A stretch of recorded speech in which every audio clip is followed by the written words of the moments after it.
शास्त्र का वचन है श्रद्धाम इदम श्राद्धम, अर्थात पितरों के निमित्त श्रद्धा से किया कर्म ही श्राद्ध है। इन 16 दिनों पितृगणों के निमित्त श्राद्ध में तर्पण किया जाता है, किंतु जानकारी के अभाव में अधिकांश लोग इसे उचित रीति से नहीं करते हैं, जो कि दोषपूर्ण है, क्योंकि शास्त्रों के अनुसार पितरो वाक् मिच्छन्ति भाव मिच्छन्ति देवता, अर्थात देवता भाव से प्रसन्न होते हैं और पितृगण शुद्धि व उचित विधि से किए गए कर्म से।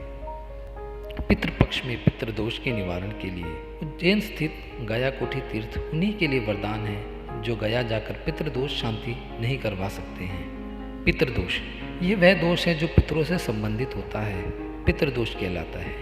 यहाँ पितृ का अर्थ पिता नहीं वरन पूर्वज होता है। ये वह पूर्वज होते हैं जो मुक्ति प्राप्त न होने के कारण पितृलोक में रहते हैं तथा अपने प्रियजनों से उन्हें विशेष स्नेह रहता है।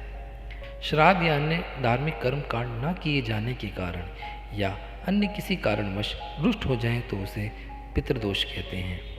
विश्व के लगभग सभी धर्मों में ये माना गया है कि मृत्यु के पश्चात व्यक्ति की देह का तो नाश हो जाता है, लेकिन उसकी आत्मा कभी भी नहीं मरती है। पवित्र गीता के अनुसार जिस प्रकार स्नान के पश्चात हम नवीन वस्त्र धारण करते हैं, उसी प्रकार यह आत्मा भी मृत्यु के बाद एक देह को छोड़कर नवीन देह धारण कर लेती है। हमारे पितरों को भी सामान्य मनुष्यों की तरह सुख दुख मोह ममता भूख प्यास आदि का अनुभव होता है।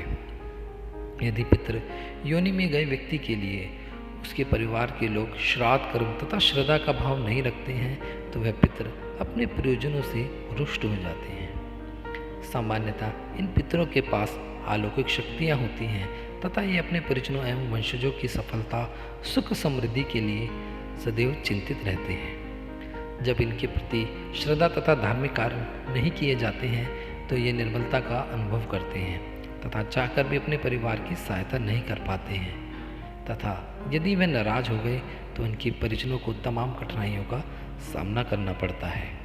पितृदोष होने पर व्यक्ति को अपने जीवन में तमाम तरह की परेशानियां उठानी पड़ती है, जैसे घर में सदस्यों का बीमार रहना, मानसिक परेशानी, संतान का ना होना, कन्या संतान का अधिक होना या पुत्र का ना होना, पारिवारिक सदस्यों में वैचारिक मतभेद होना, जीविका उपार्जन में अस्थिरता या पर्याप्त आमदनी होने पर भी धन का ना रुकना, प्रत्येक कार्य में अचानक रुकावटें आना, जातक पर कर्ज का भार होना, सफलता के करीब पहुंचकर भी असफल होना, प्रयास करने पर भी मनवांछित फल का ना मिलना, आकस्मिक दुर्घटना की आशंका तथा वृद्धावस्था में बहुत दुख प्राप्त होना।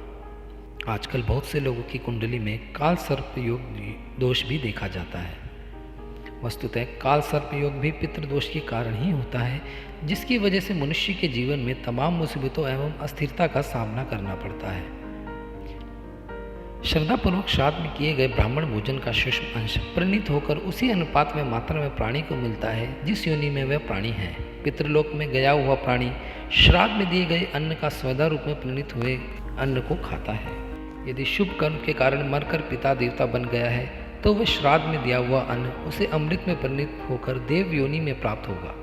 गंधर्व बन गया हो तो वह अन्न अनेक भोगों के रूप में प्राप्त होता है। पशु बन जाने पर घास के रूप में परिवर्तित होकर उसे वह तृप्त करेगा। यदि नाग योनि मिली है तो श्राद्ध का अन्न वायु के रूप में तृप्ति को प्राप्त होता है। दानव प्रेत व यक्ष योनि मिलने पर श्राद्ध का अन्न नाना अन्नपान और भोग्य रस आदि के रूप में परिणित होकर प्राणी को तृप्त करेगा। सच्चे मन, विश्वास, श्रद्धा के साथ किए गए संकल्प की पूर्ति होने पर पितरों को आत्मिक शांति मिलती है, तभी वे हम पर आशीर्वाद रूपी अमृत वर्षा करते हैं।